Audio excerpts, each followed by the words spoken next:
Finally मेरा जो NTPC का डेट है वो आ चुका है और मेरा एग्ज़ाम है 18 जून को।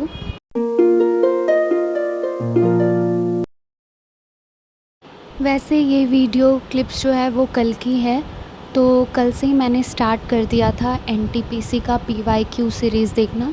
मैंने सोचा कि चलो अभी एक सप्ताह टाइम है तो जो भी पीवाईक्यू सीरीज़ है सारे सब्जेक्ट का वो मैं कर लेती हूँ। लेकिन कहीं न कहीं मेरे दिमाग में एक चीज़ और चल रही थी कि हम हमेशा किसी एक एग्ज़ाम को लेकर चलते हैं कि मुझे सीजीएल निकालना है या मुझे सीएचएसएल निकालना है, लेकिन अगर बीच में कोई और एग्ज़ाम पड़ जाता है तो क्या हमें अपनी प्रिपरेशन उस एग्ज़ाम के लिए चेंज कर देनी चाहिए या फिर जो हमारा फ़िक्स गोल है हमें सिर्फ़ उसी चीज़ के लिए तैयारी करना चाहिए। जैसे मेरा मेन फ़ोकस जो है वो सीजीएल पे है, लेकिन अभी मेरा एनटीपीसी का एग्ज़ाम है और मैंने इसके पीवाईक्यू सीरीज़ स्टार्ट कर लिए हैं। तो क्या मुझे ये करना चाहिए या फिर मुझे सीजीएल की ही प्रिपरेशन कंटिन्यू करनी चाहिए? आप लोग मुझे ये चीज़ ज़रूर बताना प्लीज़। क्योंकि कहीं न कहीं डर होता है कि जिस भी एग्ज़ाम में हम बैठ रहे हैं उसमें हमारा स्कोर जो है वो अच्छा आए। ऐसा किसी सब्जेक्ट में या ओवरऑल स्कोर कम ना आ जाए कि हम और डिमोटिवेट हो जाएं। इसलिए डर के कारण और लगता है कि नहीं, जो भी एग्ज़ाम आने वाला है हम उसमें लग जाएं, उसकी प्रिपरेशन में, चाहे हमारे पास एक सप्ताह ही क्यों ना हो।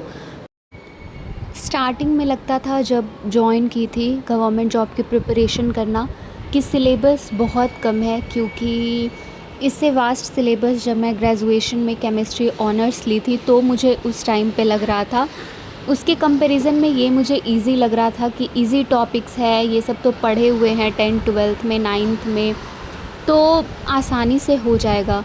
लेकिन जब चीज़ें कंटिन्यू की तो पता नहीं क्यों आसान होते हुए भी चीज़ें टफ़ होती जा रही हैं टाइम के साथ। शायद ये खुद की मेहनत की वजह से या फिर कंपटीशन की वजह से, पता नहीं क्यों, लेकिन ऐसा फ़ील होता है कि सच में चीज़ें बहुत टफ़ हैं।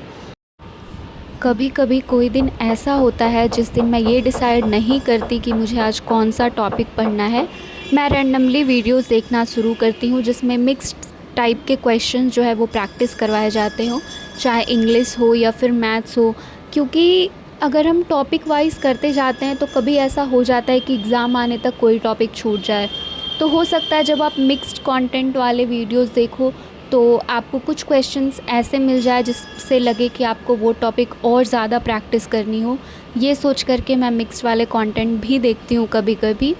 और आज से मैंने बहुत सारे इंग्लिश के प्रैक्टिस क्वेश्चन स्टार्ट किए हैं। लाइब्रेरी में मुझे समझ नहीं आता है कि मैं किस टाइप से वीडियो रिकॉर्ड करके आप लोग के साथ शेयर करूं, इसलिए जो मैं स्टडी करती हूँ, जो मैं नोट्स बनाती हूँ वो मैं आप लोग के साथ शेयर करती हूँ।